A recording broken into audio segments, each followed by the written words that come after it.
Today we're going to talk about plurals and possessives. Specifically, we're going to talk about singular and plural nouns. We're going to talk about different plural rules. And we're going to talk about irregular plural nouns and nouns that are always written in the plural form. How to change a compound plural noun, or change a compound noun into a plural noun. How to work with singular possessive nouns, plural possessive nouns, irregular possessive plurals, possessive pronouns, and contractions. So, nouns, you learned from the parts of speech video that a noun is a person, a place, a thing, or an idea. You learned that common nouns name a category of people, places, things, or ideas. Examples would be employee is a person, state is a place, store is a place, ocean, and month. Those are all common nouns. You learned that a proper noun is a specific person, place, thing, or idea. It begins with a capital letter. So Tammy is a specific person. Washington is a specific place. And when we look at nouns, you should know that they can be singular or plural. The singular noun, of course, refers to one thing, one person, one place, or one idea, whereas a plural noun refers to a number of people, places, things, or ideas, so two or more make it plural. Most plural nouns are formed by simply adding the letter S or ES to the end of a singular noun.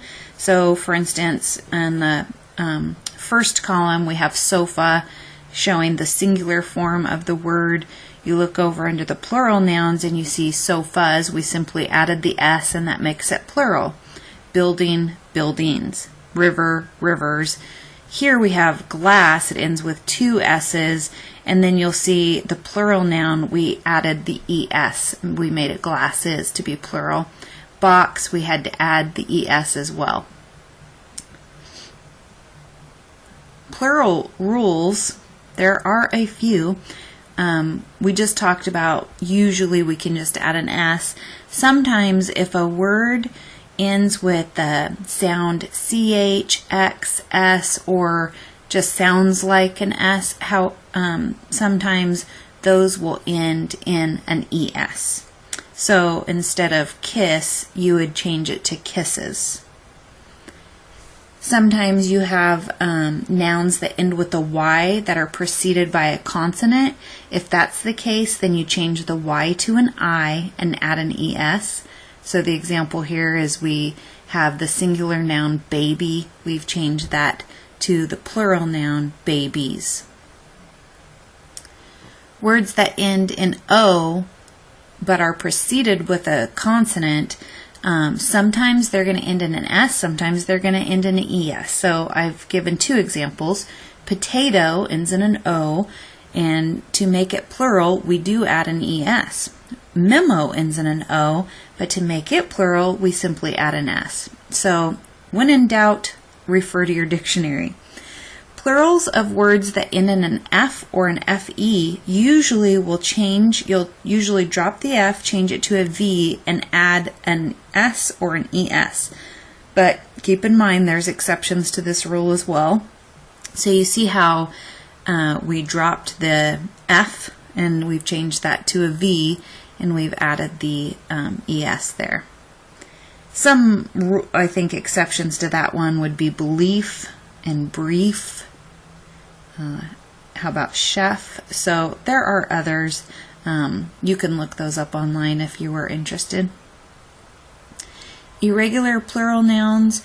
Most plural nouns are formed by adding the S or the ES. However, there are several irregular nouns, and you can see here that the singular for child, CHILD, has to be changed to children to make it plural. So instead of adding an S to the end of child, child's, that doesn't work. We change the entire spelling. Children. Foot, feet, mouse, mice, ox, oxen, woman, women, man, men, leaf, leaves. So there are some irregular nouns that you want to be aware of and that they completely change in their spelling to make it plural. Nouns that are always in the plural form, there's quite a few of these as well. Scissors, whether it's singular or plural, is going to be spelled the same. Clothes, pants, series, species, deer, traffic. So be aware of those types of nouns. We also have compound nouns that you're going to want to make into the plural. So when you see a compound noun such as businessman, you may want to change that to be businessmen. That would be the plural form of businessman. So basically you look at a compound noun like businessman, which is basically two different words combined together, and you take the last element of that and you change it to the plural form. Sometimes you're going to have hyphenated compound nouns like brother-in-law, you see here. And what you want to do with this, if you want to change that to be a plural noun, is you have to look at it and you try to find the main part, the base of what you're trying to say there. So brother-in-law would then be changed to brothers-in-law. So if you're trying to make that plural, if you have more than one brother-in-law.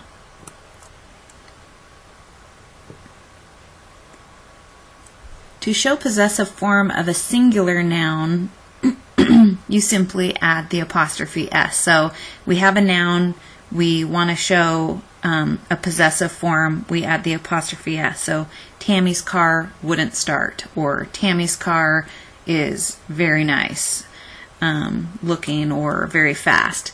Kim's daughter is very pretty. So what you're doing is you're showing the possessive form by simply adding the apostrophe S to these singular nouns here.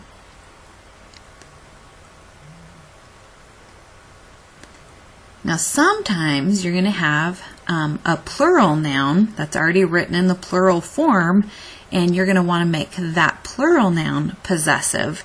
So when you're looking at, when you're looking at a plural, so the Desmonds, and then you want to show possession of something. So what do we have? The Desmonds have a house, the Desmonds have a car, the Desmonds have children. So if you're showing possession of those things, you're going to put the apostrophe after the S because it's already written in possessive form. So you just simply add that apostrophe after.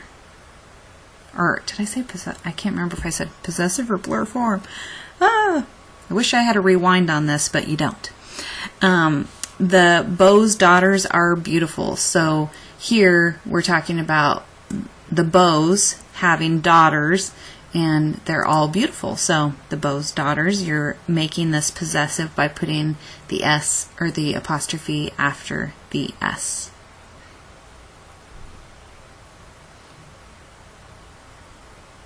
Irregular possessive plurals. These ones we talked about a little bit. Children, women, men, leaves. They're already written in the plural form. So to show possessive form here, you're just going to add the apostrophe, then the S. So here's an example. She owns a women's clothing store in Seattle. So women is more than one woman, and we're just simply showing that possessive form by putting the apostrophe S there. The children's preschool, again, children is more than one child, so we just simply add the apostrophe S to make it possessive form.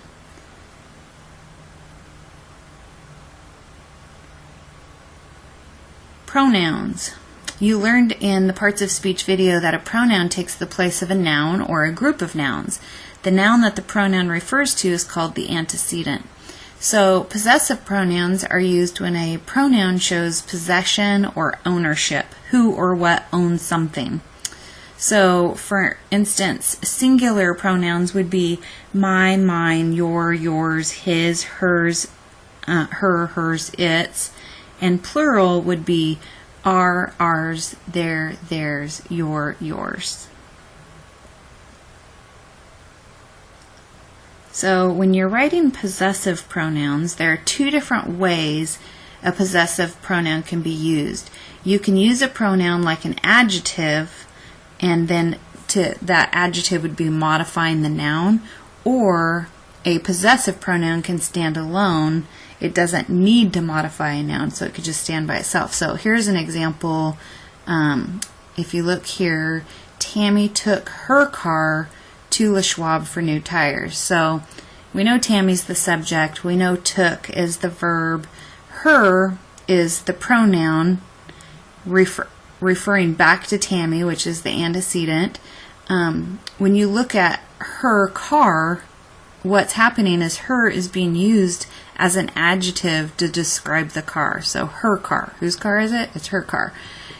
So that's one way a possessive pronoun could be used. And here's another example. That beauty station is hers. So hers is the pronoun, but it's standing alone. It's not modifying a noun in the sentence.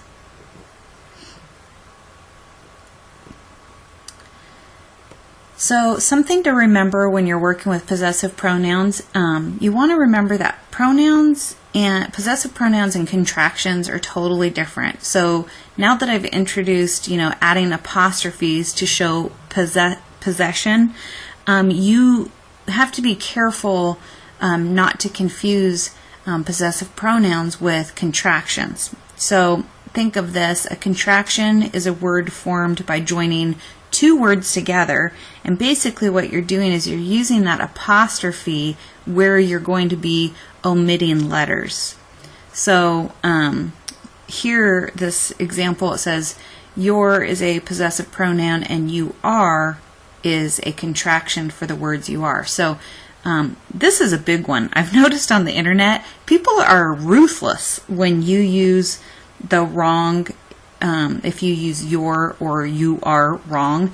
People will they attack it. It's like the one thing that they learned in school, and so nobody shows any grace where this is concerned. So be really careful when you're writing your or you are. So say the sentence out loud, or better yet, don't use contractions. Just make sure that you're, thinking, if you're thinking of using your with the apostrophe, say the sentence out loud, like say you are, and see if that you are would fit into the sentence.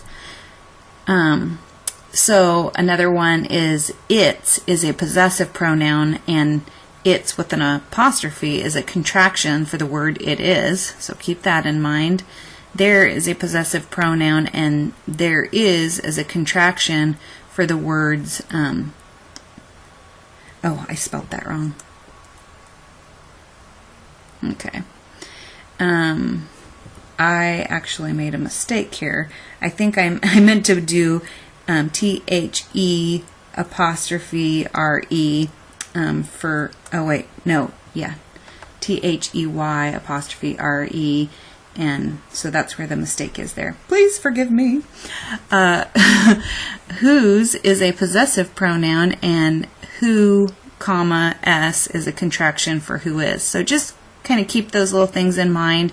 I have a few examples here just to give you a better idea of their uses. So here's a sentence: you left your hat on the desk. Your is being used as a possessive pronoun. You wouldn't say you left your hat on the desk. So that wouldn't work at all. So for sure you wouldn't use the contraction.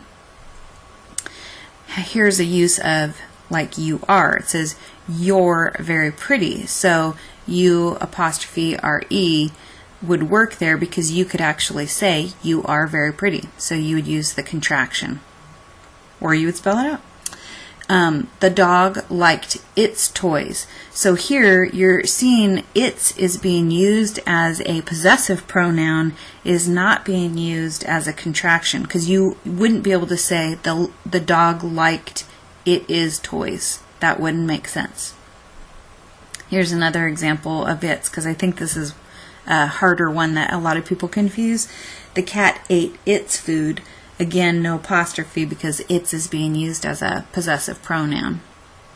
It's cold outside would be the contraction because you could say it is cold outside. So hopefully that helps you with the difference between possessive pronouns and contractions.